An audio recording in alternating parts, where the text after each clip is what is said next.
All right, guys, I'm Connor Ferguson. This is Always Race Day. This is Infield Beers, and this is the pole sitter for the Knoxville Late Model Nationals. We think. And Devin Moran. Consensus opinion here. If he's not, we're going to, I don't know, protest? We can stage a protest. I don't care how I start, it's just about how I finish. Damn straight. And you looked really sporty tonight, getting the win on the Friday night prelim, and I think 496 points. Again, I was very wrong on how the cars ended up lining up, so I don't trust anything right now, but I think it's pretty safe to say you'll be starting from the pole at a track where dirty air is very bad for your car. Yeah, just car was awesome all night, and the track was awesome all night. They did a great job. To be honest, I was nervous it was going to rubber because it was so slicked off. I was like, and getting into one, I think it might have started, and they just tickled a little bit, and it was just a really good racetrack. And you already got fans coming up here waiting in line for your autograph. I noticed earlier just how personable you are, especially with the younger ones. And I thought that was super cool because it's very unique compared to other. And I'm not saying like the guys treat all the kids like shit or anything, but Dylan or Devin will just walk up and be like, little brother, what's up, man? Makes them feel real special. Yeah, I mean, I don't know. I grew up at the racetrack with my dad racing all the time, and I was that little kid at some point. So I remember the guys that would come up and talk to me, so I just try to be that guy. So coming out to the Midwest, like we come out to Iowa, Illinois, up in Minnesota and Wisconsin, the Dakotas, like the fans just eat it up. They love it. There's cornfield football and racing out here, and they love coming here, and they love coming and interacting with the fans or with the drivers. So I love doing the same. Absolutely. And top four cutoff tomorrow. I think you're clinched into the top four for the Lucas Chase.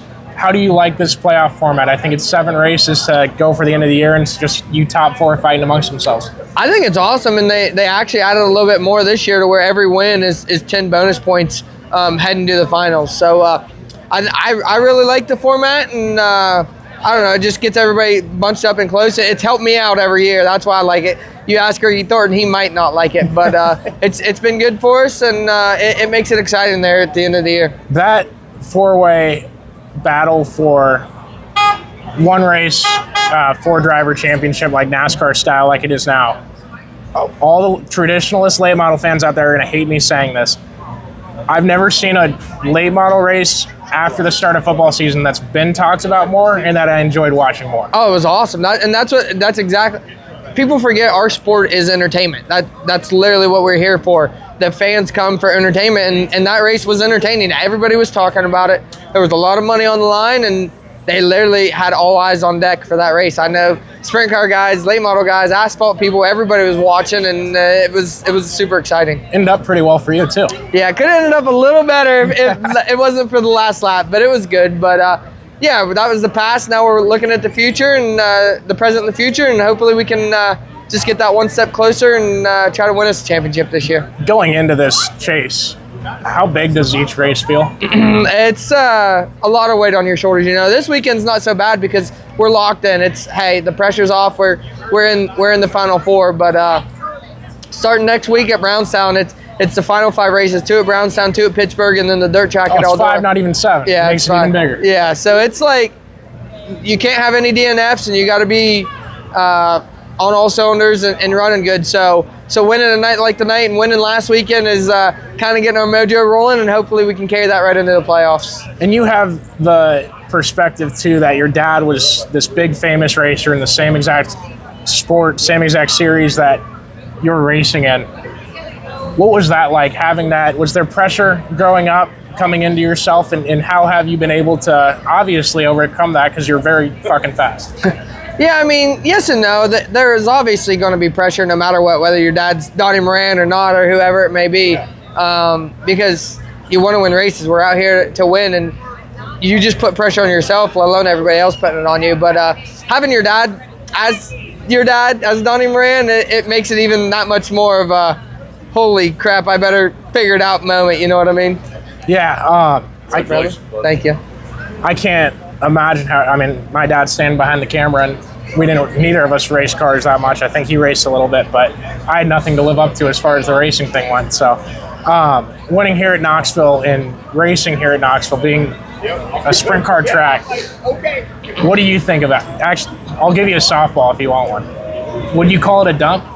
No, it's definitely not a done. There we go. Devin Moran. I always love coming to Knoxville. Like, obviously last night was not ideal, but sometimes when the track gets like that, you kind of have to know what it is and you just kind of ride. And that's what I was doing last night. And tonight they gave us a great surface and it showed. I started 5th and won the heat, and then started 4th and won the feature. And our car was just really good. And that's the hardest part about this place for us. They obviously have changed the berm, and it helps us some maneuver, and they've made the track wider, which helps our late model some, because I really feel like we're almost a little more aero dependent than what the sprint cars is, even though we don't have that massive wing. But when it's so technical and so hard to get your car balanced, and when it's right, it just makes it a lot of fun. I think you guys certainly talk about it a lot more than the sprint car guys do. Yeah, it's just brutal. Like, literally going down the back straightaway, if you get tucked up behind someone, you can literally start popping wheelies. And don't get me wrong, I know sprint cars do that, but it's just it's tough sometimes. I don't think I've noticed anyone pulling a wheelie in a late model, but I know what you mean. Yeah, that's gnarly. There's obviously layers to things, and people will say things in frustration that they don't mean, drivers, fans, whatever. And I didn't really believe everyone that like this aero is this big of a deal at Knoxville, because any big weekend that you're at a racetrack, someone has a complaint and that kind of spreads the rest of the weekend, and like that's the thing that made the race bad. Yeah. And then I saw Davenport going the fence down there, and I was like, oh, it must be really bad. And he was dominating coming into it, and that made it for me. I'm like, oh, okay, it feels like, yeah, it is really bad. But tonight, you guys, obviously, you said they widened out the track, and coming out of 2, you guys were getting the same runs that sprint car guys get down the backstretch. Yeah, and that's what it was. Like I said, the track was awesome. Hopefully they get a little bit of bottom on it for tomorrow, just so we can kind of get a couple runs off that bottom. I was trying really hard to get that run off the bottom at 2, and there just wasn't anything down there. But once again, our race cars are really wide, and we run in a little bit more yaw than what sprint cars do, so we cover a lot more air than what they do. So dirty air is bad, but it's just part of it. And when you're a professional, you have to figure out how to maneuver and get around that dirty air and make it happen. All right, Devin Moran's leading the field tomorrow to kick off the race. Tune in live on Flow Racing. Thanks for watching, guys. Cheers.